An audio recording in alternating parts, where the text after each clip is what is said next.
La radio es el medio de comunicación que pone al mundo en permanente contacto.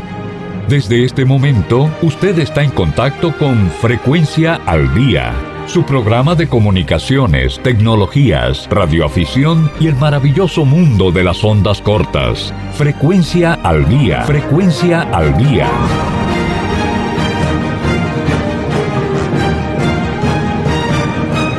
Saludos, amigos. Sean todos bienvenidos. Saludos, amigos del mundo. Esto es Frecuencia al Día.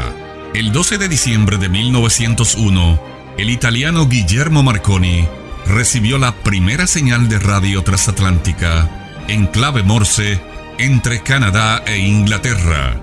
Desde Buenos Aires, Argentina, Víctor Hugo González nos trae la siguiente historia. Adelante. Gracias, Dino. Hola, amigos de Frecuencia al Día. Desde Buenos Aires les habla Víctor Hugo González. El 12 de diciembre de 1901, el ingeniero Guillermo Marconi recibió la letra S del código Morse a través del Atlántico. ¿Habrá sido cierto? En 1901 tuvo lugar un gran hito de las telecomunicaciones. Guillermo Marconi consiguió transmitir por primera vez una señal de radio sin cables a través del Atlántico. Fue tan solo una humilde letra S en código Morse, una secuencia de 3 clics. Pero por aquel entonces casi nadie pensaba que las ondas pudieran recorrer tanta distancia, e incluso hoy en día es difícil explicarlo. Si tenemos en cuenta la hora a la que Marconi transmitió la señal y la frecuencia que utilizó, parece casi un milagro que tuviera éxito. ¿Cómo lo logró? ¿O en realidad no lo logró? Y allí Marconi se convirtió en una celebridad. Mandó ondas a través del Canal de la Mancha, retransmitió en directo la Copa de América de vela y en enero de 1901 logró que una señal viajara 300 kilómetros, mucho más del horizonte visual. Si las ondas se propagaran en línea recta, habrían hecho falta antenas de casi 1,5 kilómetros de alto. Cada nuevo resultado parecía confirmar la intuición de Marconi. Y es que, en efecto, algunas ondas de radio se propagan siguiendo la curvatura de la Tierra. Son las llamadas ondas de superficie, con frecuencias entre los 300 kHz y 30 MHz.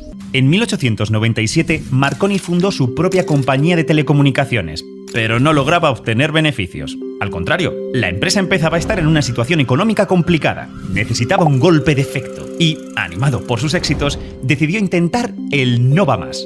Enviar una señal a través de más de 4.000 kilómetros entre Inglaterra y Norteamérica. Así que se puso a construir 2 enormes antenas, una en Poldhu, en el suroeste de Inglaterra, y otra en el Cabo Cod, en Massachusetts. La primera tenía 400 cables en forma de cono invertido, sujetado por 20 postes de madera de unos 60 metros de alto. Pero las fuerzas de la naturaleza parecían estar en su contra. En cuestión de un par de meses, 2 tormentas derribaron ambas antenas. En Inglaterra, Marconi construyó a toda prisa una estructura más simple. Esta vez se conformó con 2 postes y 54 cables dispuestos en forma de abanico. Al otro lado del charco tomó una decisión más drástica. Cambió de lugar para estar lo más cerca posible de Inglaterra. Así que pasó del Cabo Cod a la isla de Terranova, en Canadá, lo que redujo la distancia que tenían que recorrer las ondas en unos 3.500 kilómetros. Y como no daba tiempo a construir una antena, decidió usar un cable largo suspendido de un globo, que al final fue una cometa porque durante los ensayos perdieron el globo. Además, decidió prescindir del entintador, que debía registrar automáticamente el código Morse en un papel, y conectar la antena a un auricular de teléfono para aprovechar la mayor sensibilidad del oído humano. Marconi había pedido a sus ayudantes en Poldhu que emitieran todos los días, de 3 a 6 de la tarde, hora inglesa, secuencias de 3 puntos repetidas una y otra vez, hasta nueva orden. Era la letra S. Y a las 12:30 del 12 de diciembre, hora de Terranova, Marconi oyó la señal. ¿Oye algo, señor Kemp? Dije tendiéndole el teléfono a mi ayudante. Kemp oyó lo mismo que yo, y entonces supe que mis cálculos habían sido totalmente correctos. Más tarde volvieron a escuchar las señales. En su cuaderno, Marconi apuntó simplemente señales a las 12:30, 1:10 y 2:20. Al día siguiente las oyó otra vez, y 2 días después convocó una conferencia de prensa para anunciar el hito. La acogida fue dispar. Mientras algunos periódicos como el Times londinense o el New York Times alababan a Marconi, otros, como el Daily Telegraph, reaccionaron con más escepticismo, atribuyendo la detección a algún tipo de corriente eléctrica ambiental o a la presencia de un barco en las cercanías de la estación receptora. Muchos científicos también fueron cautos al principio. Thomas Edison dijo que la hazaña era totalmente imposible, aunque pronto cambió de opinión y dijo que la integridad del joven italiano era suficiente aval. La verdad es que el escepticismo estaba bastante justificado.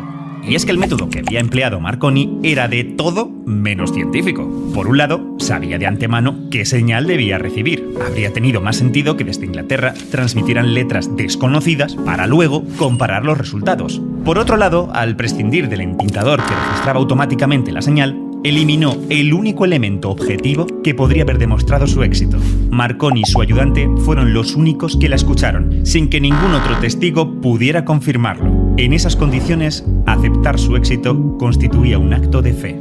Consciente de ello, Marconi tardó apenas 2 meses en realizar un experimento similar a bordo de un barco que viajaba entre Inglaterra y Estados Unidos. En este caso, sí que usó un entintador Morse. Con la tripulación del barco como testigos, logró replicar su éxito registrando mensajes legibles a 2.500 kilómetros de la costa inglesa y letras de prueba a distancias de hasta 3.400 kilómetros.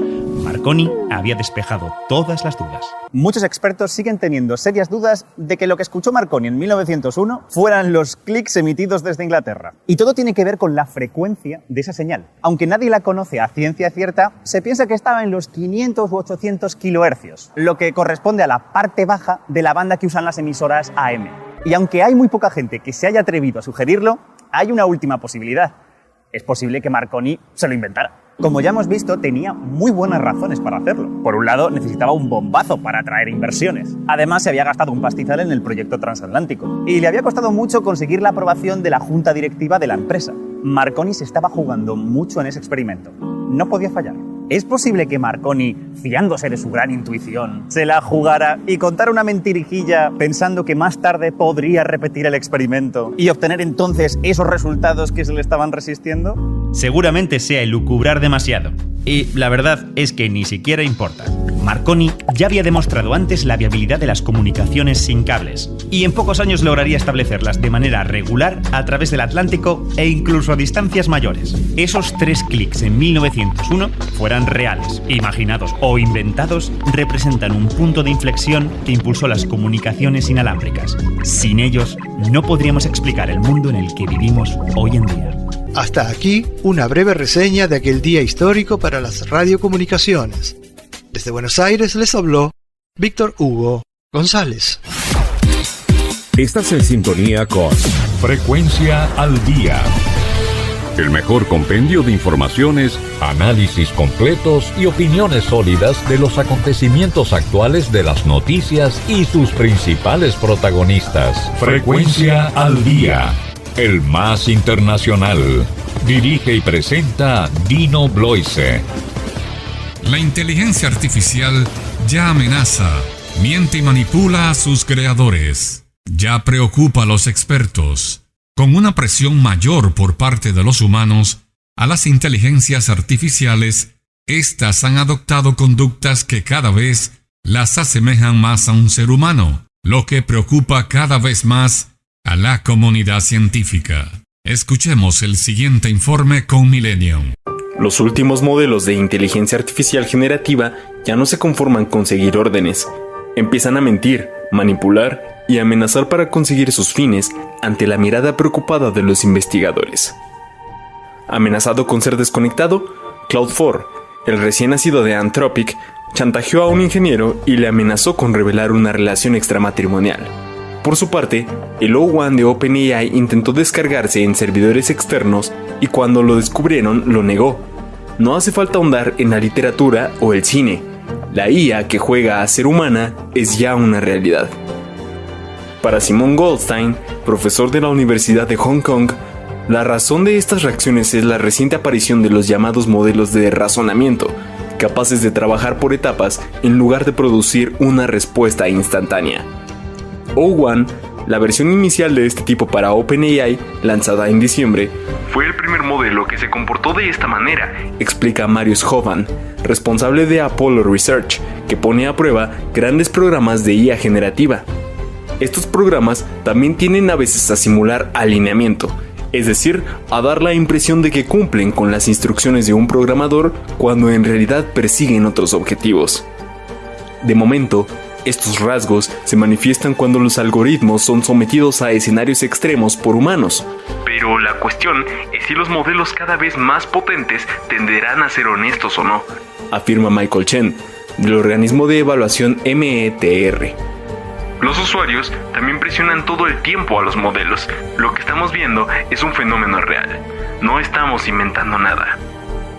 Aunque Anthropic y OpenAI recurran a empresas externas como Apollo para estudiar sus programas, una mayor transparencia y un mayor acceso a la comunidad científica permitirían investigar mejor para comprender y prevenir el engaño, sugiere Chen de METR. Otro obstáculo, la comunidad académica y las organizaciones sin fines de lucro disponen de infinitamente menos recursos informáticos que los actores de la IA, lo que hace imposible examinar grandes modelos, señala Mantas Maseika del Centro para la Seguridad de la Inteligencia Artificial. Las regulaciones actuales no están diseñadas para estos nuevos problemas. En la Unión Europea, la legislación se centra principalmente en cómo los humanos usan los modelos de IA, no en prevenir que los modelos se comporten mal. En Estados Unidos, el gobierno de Donald Trump no quiere oír hablar de regulación, y el Congreso podría incluso prohibir pronto que los estados regulen la IA. ¿Se sentará la IA en el banquillo? De momento hay muy poca concienciación, dice Simon Goldstein, que sin embargo ve cómo el tema pasará a primer plano en los próximos meses con la revolución de los agentes de IA, interfaces capaces de realizar por sí solas multitud de tareas. Anthropic pretende ser más virtuoso que sus competidores, pero está constantemente tratando de idear un nuevo modelo para superar a OpenAI, según Goldstein, un ritmo que deja poco tiempo para comprobaciones y correcciones. Tal y como están las cosas, las capacidades de IA se están desarrollando más rápido que la comprensión y la seguridad, admite Hoffman, pero aún estamos en condiciones de ponernos al día. Algunos apuntan en la dirección de la interpretabilidad, una ciencia que consiste en descifrar desde dentro cómo funciona un modelo generativo de IA, aunque muchos, como el director del Centro para la Seguridad de la IA, Dan Hendricks, se muestran escépticos. Goldstein, por su parte, menciona el recurso a los tribunales para poner a raya a la IA, dirigiéndose a las empresas si se desvían del camino.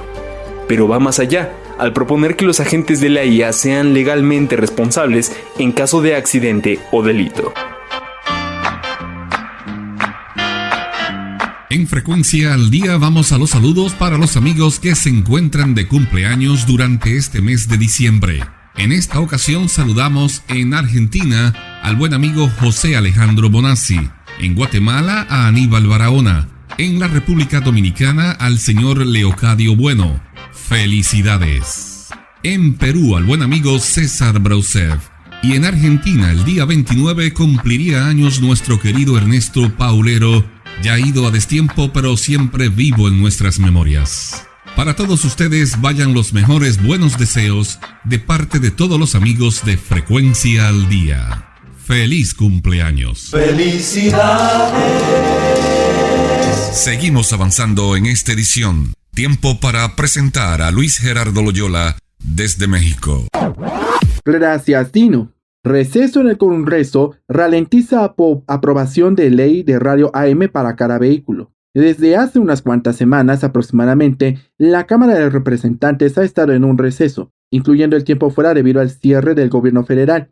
Se prevé que esta suspensión de actividades podría durar todavía algunas semanas más, mientras los críticos califican este hecho como vacaciones pagadas no programadas para los legisladores. Este movimiento repentino ha hecho que múltiples proyectos en el Congreso permanezcan en el tintero, incluyendo la iniciativa llamada Ley de Radio AM para cada vehículo, la cual obligaría a los productores de automóviles a incluir la banda AM en sus tableros de entretenimiento. En esta historia no todo es malo, ya que estos cierres han dado tiempo para que más legisladores se unan al apoyo de la propuesta, tales como Julie Johnson, demócrata por Texas, Harriet Hankman, republicana por Wyoming, y Maggie Gotlander, demócrata por New Hampshire.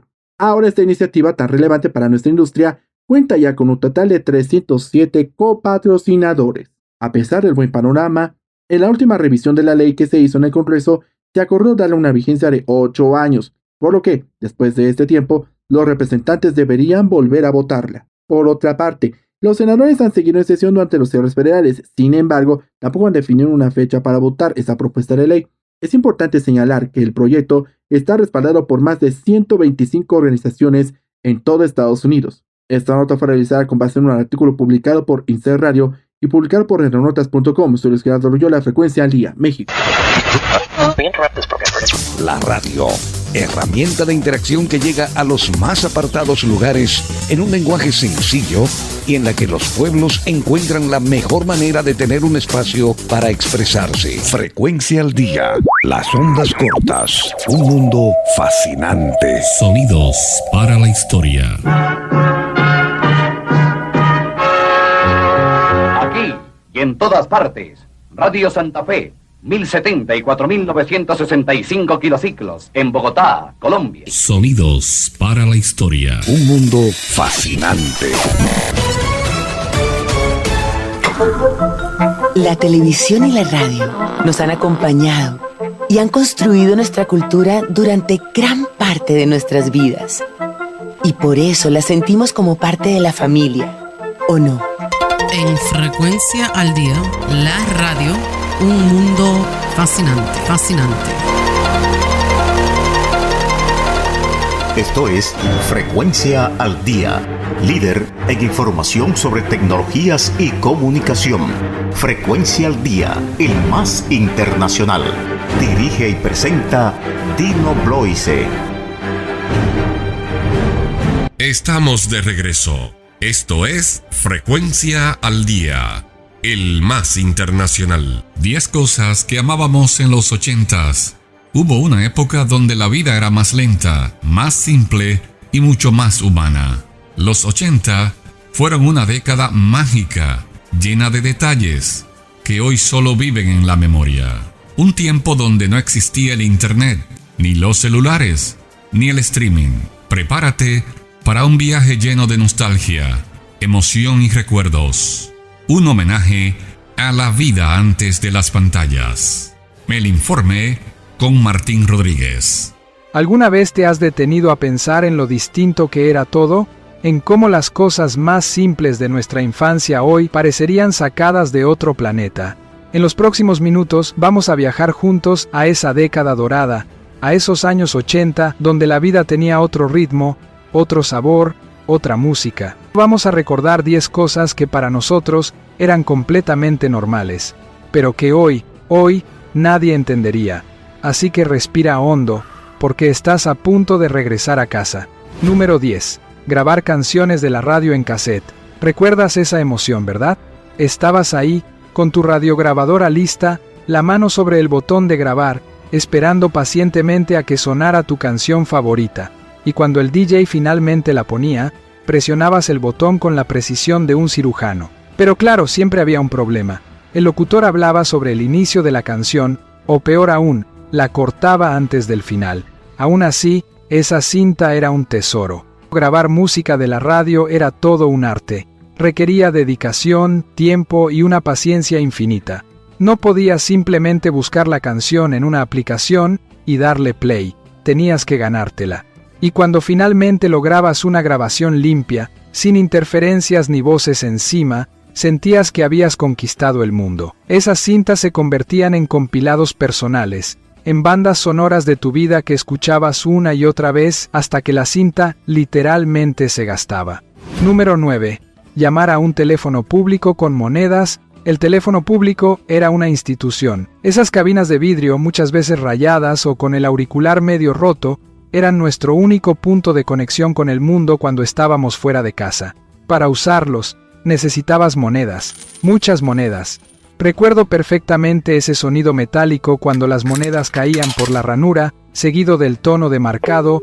Tenías que ser rápido y preciso, porque el tiempo era limitado. Si te quedabas sin crédito a mitad de la conversación, la llamada se cortaba sin piedad. No había manera de recuperarla. Por eso, muchos aprendimos a hablar rápido y directo al grano. Los teléfonos públicos eran puntos de encuentro sociales. A veces, había filas de personas esperando su turno, y todos respetaban el tiempo del otro. Era un código no escrito de convivencia. Hoy, en la era de los smartphones, donde puedes hablar ilimitadamente desde cualquier lugar, la idea de buscar monedas para hacer una llamada urgente suena casi medieval, pero en los 80 era lo más normal del mundo. Número 8. Rebobinar las películas de VHS. Sea amable, rebobina. Esa frase estaba pegada en cada videocluber del barrio, y es que rentar una película en VHS venía con una responsabilidad sagrada, devolverla rebobinada. Si no lo hacías, la siguiente persona tendría que esperar varios minutos antes de poder verla, y créeme, nadie quería ser esa persona desconsiderada. El proceso era sencillo pero tedioso. Ponías la cinta en la videocasetera, presionabas el botón de rebobinar y esperabas.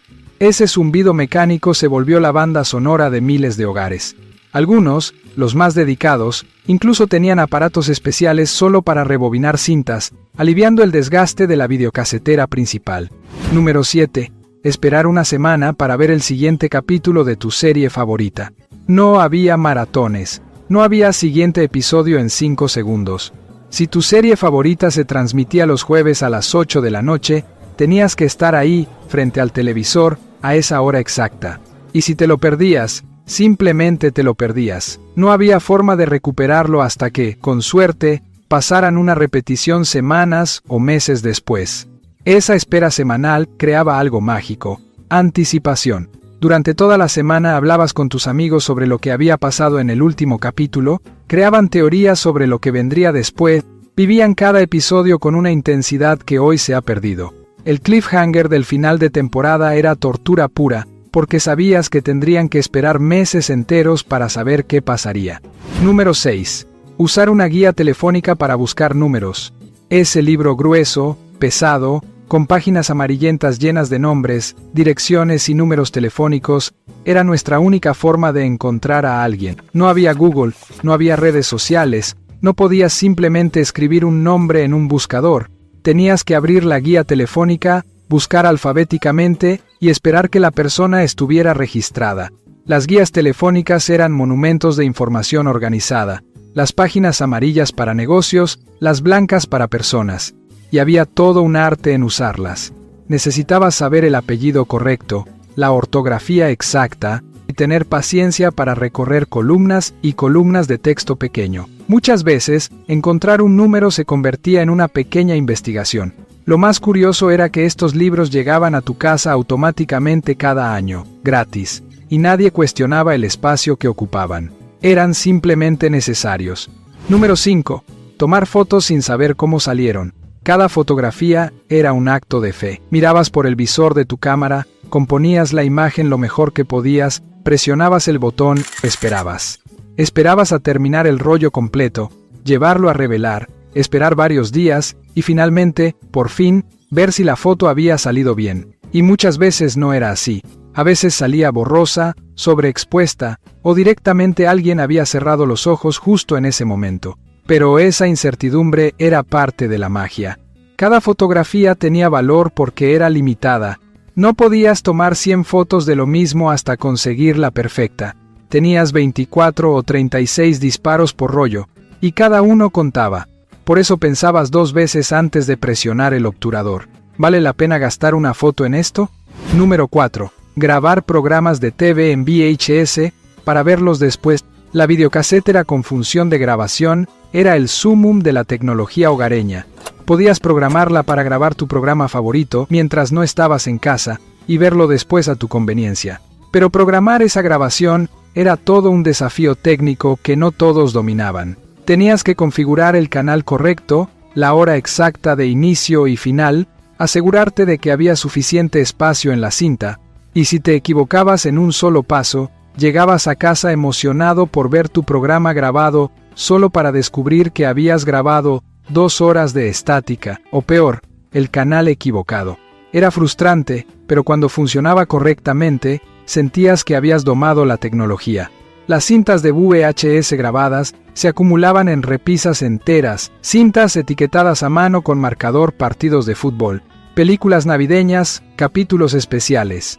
Eran bibliotecas personales de contenido que cuidabas celosamente. Número 3. Memorizar números telefónicos importantes. Tu cerebro era tu agenda. Tenías que memorizar los números telefónicos de tus mejores amigos, de tus familiares, de tu casa. No había manera de guardarlos en ningún dispositivo, así que los repetías mentalmente una y otra vez hasta que quedaban grabados en tu memoria. Y una vez ahí, nunca los olvidabas. Era común poder recitar de memoria al menos 10 o 15 números importantes. El de tu casa, el de tu mamá en el trabajo, el de tus abuelos, el de tus amigos más cercanos. Esos números se volvían parte de ti, como tu propia fecha de nacimiento. Y si necesitabas llamar a alguien cuyo número no recordabas, tenías que buscarlo en tu pequeña libreta de direcciones que cargabas en el bolso o en la mochila. Número 2. Esperar toda la noche para grabar un video musical en MTV. MTV era el templo de la música. Y si había un video que te obsesionaba, que querías ver una y otra vez, tenías que atraparlo. El problema era que no sabías exactamente cuándo lo pasarían. Así que te preparabas para una vigilia, dejabas la videocasetera lista, el canal sintonizado en MTV y esperabas. Horas, a veces toda la noche. Cuando finalmente anunciaban que el video que buscabas estaba por comenzar, el corazón se te aceleraba. Corrías hacia la videocasetera, presionabas el botón de grabar en el momento exacto y contenías la respiración esperando que todo saliera perfecto. Y cuando terminaba, tenías esos preciosos 3 o 4 minutos de tu artista favorito capturados para siempre en una cinta que reproducirías hasta gastarla. Ese esfuerzo, esa dedicación por capturar un simple video musical, es algo que las nuevas generaciones nunca podrán entender. Número 1. Confiar en mapas de papel para no perderte. No había GPS, no había Waze, no había ninguna voz digital diciéndote exactamente dónde girar. Si ibas a un lugar nuevo, tenías que prepararte con anticipación. Conseguir un mapa de papel, estudiarlo cuidadosamente, trazar tu ruta con un marcador, anotar referencias visuales importantes y finalmente lanzarte a la aventura con la esperanza de no perderte. Y muchas veces te perdías, te equivocabas de salida, pasabas de largo una calle importante, terminabas dando vueltas por barrios desconocidos, pero no había opción fácil. Tenías que detenerte, desplegar el mapa sobre el volante o el capó del auto, ubicar dónde estabas y recalcular la ruta. A veces preguntabas a extraños en la calle, confiando en su conocimiento local, y eventualmente, después de algunas aventuras no planificadas, llegabas a tu destino con una sensación de logro genuino. Esos mapas de papel, doblados y redoblados hasta el cansancio, manchados de café y marcados con anotaciones, eran compañeros de viaje indispensables. Y así eran los años 80. Una década donde todo requería más esfuerzo, más paciencia, más tiempo, pero también más dedicación, más presencia, más conexión real con las personas y con los momentos. No teníamos la comodidad instantánea que disfrutamos hoy, pero teníamos algo que se está perdiendo: la capacidad de esperar, de valorar, de estar completamente presentes. Entonces, ¿valió la pena? ¿Era mejor antes? No lo sé. Pero lo que sí sé es que fuimos afortunados de vivir en una era donde aún sabíamos lo que significaba desconectar, esperar y disfrutar lo simple. Y eso, amigos, es algo que nadie nos podrá quitar. Nos vemos en el próximo viaje al pasado. Levantamos campamento. Por hoy finaliza esta edición. Dino Bloise, Frecuencia al Día. Volveremos la próxima semana por esta misma emisora. Frecuencia al Día.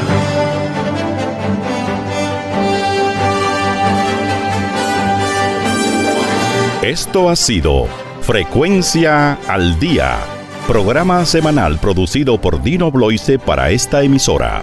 Frecuencia al Día es un espacio informativo sobre temas del mundo de los medios de comunicación y la escucha de emisoras de onda corta.